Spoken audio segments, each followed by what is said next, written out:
स्त्री आकांक्षा के मानचित्र। गीताश्री का स्त्री विमर्श नई भाषा में नया अंदाज लेकर आया है। वह स्त्री की मुक्ति के लिए छटपटाहट की कोशिशों को तो पकड़ता ही है, अस्तित्व के संघर्ष को भी बारीक नज़र से देखता है। समाज के अनेक अंतरों में अलग अलग स्तर पर तकलीफ झेलती स्त्री को लेखिका ने आत्मीय अंदाज में परखा है, तो उन कारणों की भी तलाश की है जिनके चलते समूचा स्त्री विमर्श महज विचार का एक खेल बनकर रह जाता है। सत्ता की लड़ाई में स्त्री की वस्तुस्थिति हो या घरेलू हिंसा का घिनौना चेहरा, देह का मुक्ति प्रसंग हो या प्रौढ़ होती स्त्री का दर्द, औरत की आवाज़ का बिकना हो या उपेक्षित पड़ा आधी दुनिया का स्वास्थ्य, अपने देश की स्त्री का मन हो या पुरुष की मानसिकता, यह पुस्तक बताती है कि समाज में स्वस्थ माहौल कैसे बन सकता है। लेखिका ने सामान्य लगने वाले विषयों के बीच से गंभीर चिंतन के सूत्र उठाते हुए स्त्री विमर्श को नई ऊंचाई प्रदान की है। यह पुस्तक पुरुषों के लिए विशेष रूप से पठनीय है। स्त्री विमर्श पर आधारित यह पुस्तक प्रकाशित की है सामयिक प्रकाशन ने। प्रथम संस्करण 2014 और मूल्य केवल 120 रुपये। गीताश्री ने यह किताब समर्पित की है उन तमाम औरतों को जो अपने होने के लिए क्षमा प्रार्थी नहीं, जिन्होंने अदम्य जिजीविषा, श्रम और संघर्ष के बूते अपनी नियति को नकार दिया। भूमिका में गीताश्री लिखती हैं, आर्थिक उदारीकरण और संचार क्रांति ने समाज के ताने बाने पर अपना व्यापक असर डाला है। परिवर्तन की इस आंधी ने बहुत कुछ बदला है। औरत की स्थिति भी इससे अछूती नहीं है। वह परिवर्तन के नए आयामों से रूबरू है। तेज़ी से बदल रहे परिवार, समाज और संस्कृति में औरत की जिम्मेदारी और जवाबदेही तो तय है, मगर आज भी उसके अधिकार और स्पेस तय नहीं।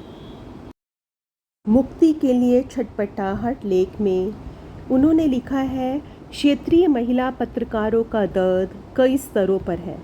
इसके लिए ज़रूरी है कि बोल्ड महिलाएं पत्रकारिता में आएं और यह मानकर चलें कि यह पेशा सुखों और सुविधाओं से परे है। यह एक हद तक किसी पागल खाने में ड्यूटी करने वाली नर्सों के काम जैसा ही जोखिम भरा काम है। क्या पता कब कौन बीमार बिदक जाए। उन्होंने अपने अगले लेख आखिर क्यों चुकता है पुरुषों को आईना में लिखा है, जब स्त्री कलम उठाती है पुरुष परेशानी में पड़ जाते हैं। उनका अहम घायल होता है और स्त्री की बराबरी से जीने और समान अवसर पाने की आकांक्षा में उन्हें हर तटस्थ समीक्षा में भी बगावत के स्वर सुनाई देते हैं। फलतः वे रिएक्ट करते हैं, हिंसा पर उतारू हो जाते हैं और एक तरह से बगावत को कुचलने वाली मुद्रा में आ जाते हैं। उन्हें आईना नापसंद है और वह अगर औरत दिखाए तो उनके विवेक का बांध टूट जाता है। उन्होंने अपने लेख हत्या के समर्थन में तर्क में कन्या भ्रूण हत्या और नवजात कन्या की हत्या के खिलाफ चेतना जगाने के लिए अभियान चलाने की ज़रूरत को महसूस किया है। इस प्रवृत्ति के बेरोक टोक जारी रहने का कारण एक यह है कि अपराध कहीं दर्ज नहीं होते। ऐसे अपराधियों का पता इसलिए नहीं चल पाता क्योंकि प्रभावित नवजात कन्या शिशु शोर मचाने में असमर्थ होती है। हत्या के लिए जिम्मेदार परिवार के सदस्य ही होते हैं, फिर भला वह पुलिस थाने में मामला दर्ज क्यों कराने लगे।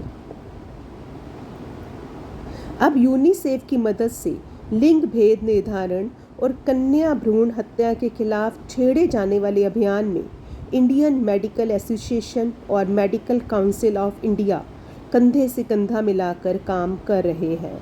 भारतीय कानून में कन्या भ्रूण का गर्भपात कराने के उद्देश्य से भ्रूण बनने से पूर्व ही चयन तकनीकों के इस्तेमाल पर प्रतिबंध है।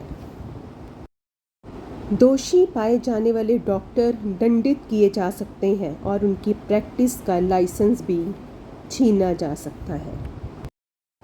उन्होंने अपने अगले लेख में जीबी रोड के अंधेरे में बताया कि मुझे अपने पत्रकार जीवन के दौरान कई अखबारों पर स्टोरी के सिलसिले में जीबी रोड के इन कोठों पर जाने का अवसर मिला।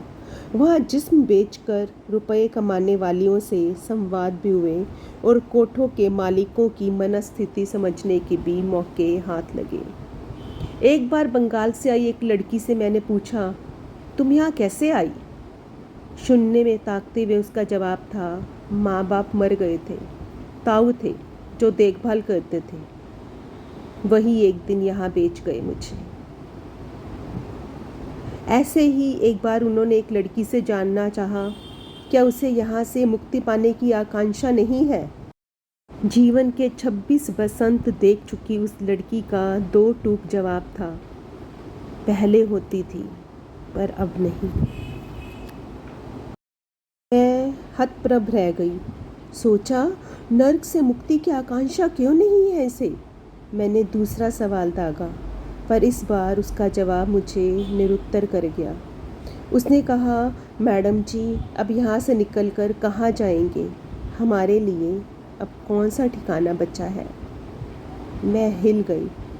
आखिर इस सवाल का जवाब क्या है?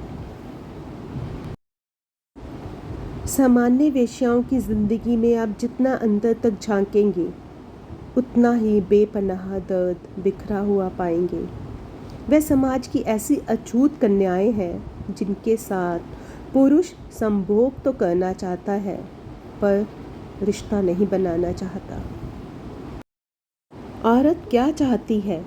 इस लेख में गीताश्री लिखती हैं कि शिक्षा के प्रसार और आर्थिक स्वतंत्रता ने आधुनिक स्त्री को एक नई किस्म की बोल्डनेस दी है। इससे स्त्री पुरुष संबंधों की बुनावट भी कुछ बदली है, लेकिन पुरुष अंदर से आज भी वही है जहां वह पहले था। समाज बदला है, यह नारा सिर्फ ऊपरी तौर पर ही काम करता दिखाई पड़ता है। सभ्य और सुसंस्कृत लगने वाले कुछ पुरुष भी आज स्त्री के साथ अपने रिश्तों के तहखाने में वैसे ही नज़र आते हैं जैसे पहले कभी अनपढ़ अनगढ़ पुरुष नज़र आता था। फिर आखिर बदला क्या है? सच पूछिए तो इस किताब को एक वीडियो में बांध पाना बहुत ही मुश्किल है। यह किताब आपको ज़रूर पढ़नी चाहिए। आशा है यह पुस्तक परिचय आपको बेहद पसंद आएगा।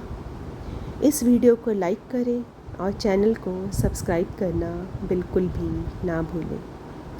जल्दी ही मिलूँगी अपनी अगली वीडियो के साथ। तब तक नमस्ते, जय हिंद।